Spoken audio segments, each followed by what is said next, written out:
This is 7 National News. Here are the headlines. 130 houses to be built in Ras Al Khaimah and Ajman. Global and local water supply a top priority, according to Minister of Environment and Water. And Japan nuclear crisis poses no risk to other countries yet, according to World Health Organization.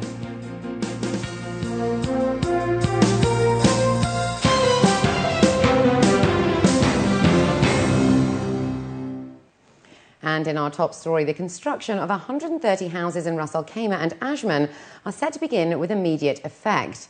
The developments are upon the directives of His Highness Sheikh Khalifa bin Zayed Al Nahyan, President of the UAE and ruler of Abu Dhabi.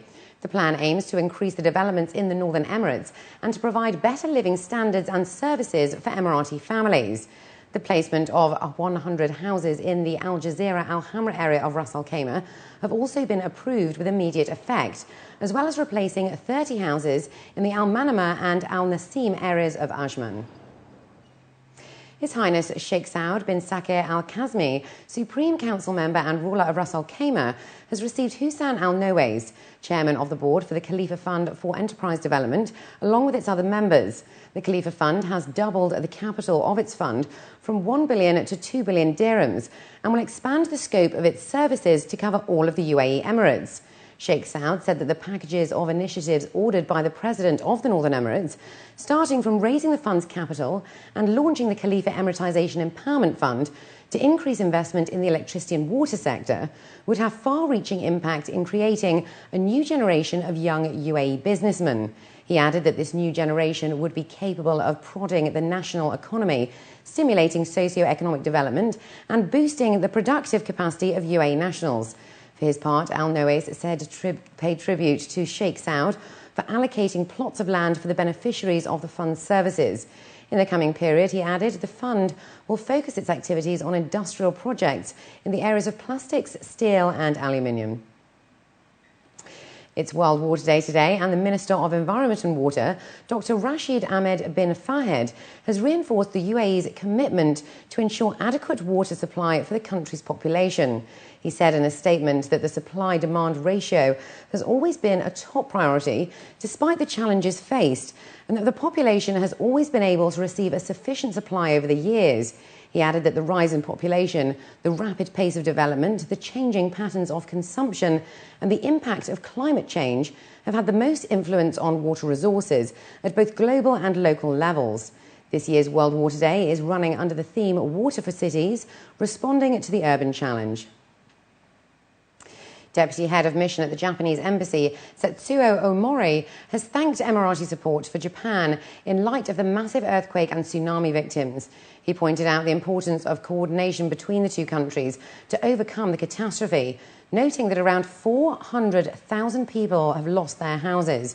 This came during his visit to the UAE Red Crescent Authority office in Abu Dhabi, where he was received by Mohammed Khalifa Ahmez Al-Kimzi, the Secretary-General of the RCA, along with a number of other officials.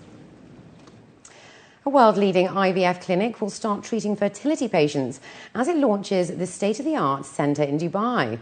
The Faki Institute of Reproductive Science and Technologies, also known as FIRST, has announced that it will use the most innovative techniques and procedures to give parents with a low possibility of conceiving children naturally the chance to have a high success rate fertility treatment. Currently, the clinic operates in both Dubai and Abu Dhabi, the US and Lebanon. With the services of the clinic, over 10,000 babies have been born to date. The newly built IVF centre, the first licensed private IVF clinic in Dubai, is now open to patients on Al Wasl Road.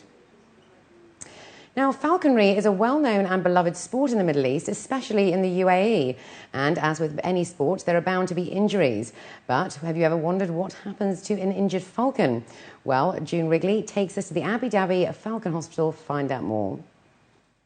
Falcons are not ordinary pets, especially here in the UAE. These birds of prey are an integral part of Emirati culture, heritage and tradition. So it's no surprise that Abu Dhabi boasts the world's largest and most state-of-the-art hospital for these prized possessions. Meet Maziam. She is a female peregrine and the newest patient at the Abu Dhabi Falcon Hospital. During her routine morning training, she broke a wing. Fortunately for her, Dr. Margaret Muller could see her for an appointment. These pampered patients are fed a daily diet of organic quail and occasionally mice. There are over 60 staff members who take care of an average of 60 to 85 falcons per day. And in a year, the Abu Dhabi Falcon Hospital sees up to 6,000 falcons. As Maziam wakes up, she spends some time with other patients in comfortable convalescence. The owners see the falcons like their own children, actually. They regard them like sons or daughters. And the relationship between the owner and the falcon is such a strong bond, such a strong relationship.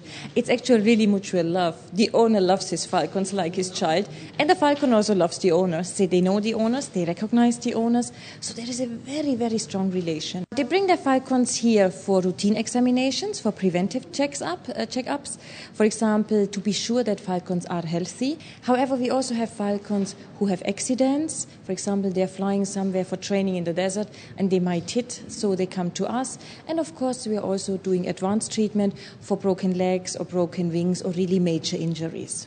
Historically, falconry was a popular sport and status symbol among the nobles of medieval Europe, the Middle East, and East Asia. And within nomadic societies like the Bedouins, falconry was not practiced for recreation, but rather used for hunting prey. For Bedouins, falcons were a key contributing member of the family.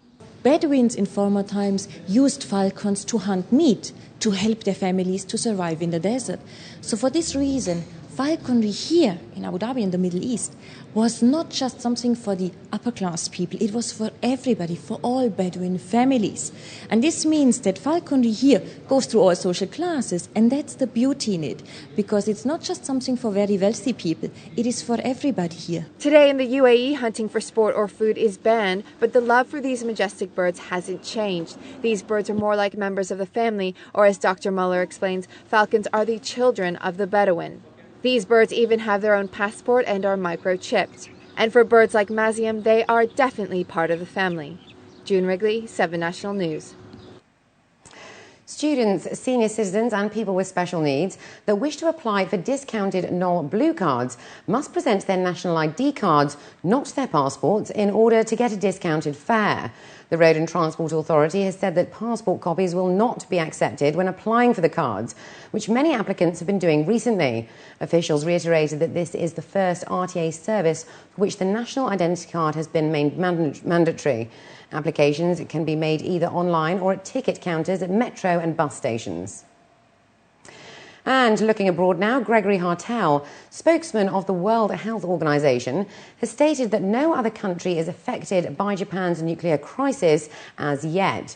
Speaking to CCTV in Geneva on Monday, Hartel had expressed concern that the nuclear crisis had incurred panic buying of iodine tablets and salt in some countries, out of a misunderstanding that the tablets could prevent the intake of the radioactive iodine leak, adding that iodine should not be taken indiscriminately as its potential side effects can cause health hazards.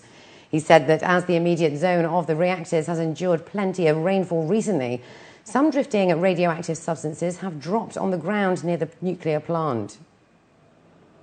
Radiation only rises to a low level, it doesn't go high, which means because it only goes up far a little, it doesn't go far. So again, that would argue for no other countries at the moment being affected. Locals of the drought-affected Chhatra district in India's eastern Jharkhand state are suffering due to the acute shortage of potable water and depleting groundwater levels.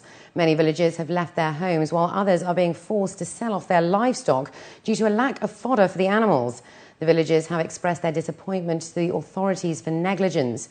Meanwhile, the administration says that though many water pumps have been installed, the sharp dip in the water table level has caused them not to function. The authorities have said that immediate measures would be taken to ensure that the situation does not worsen in the drought-hit areas.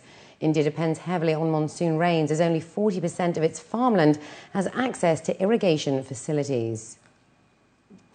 And up next, Linda Berenger has today's business news.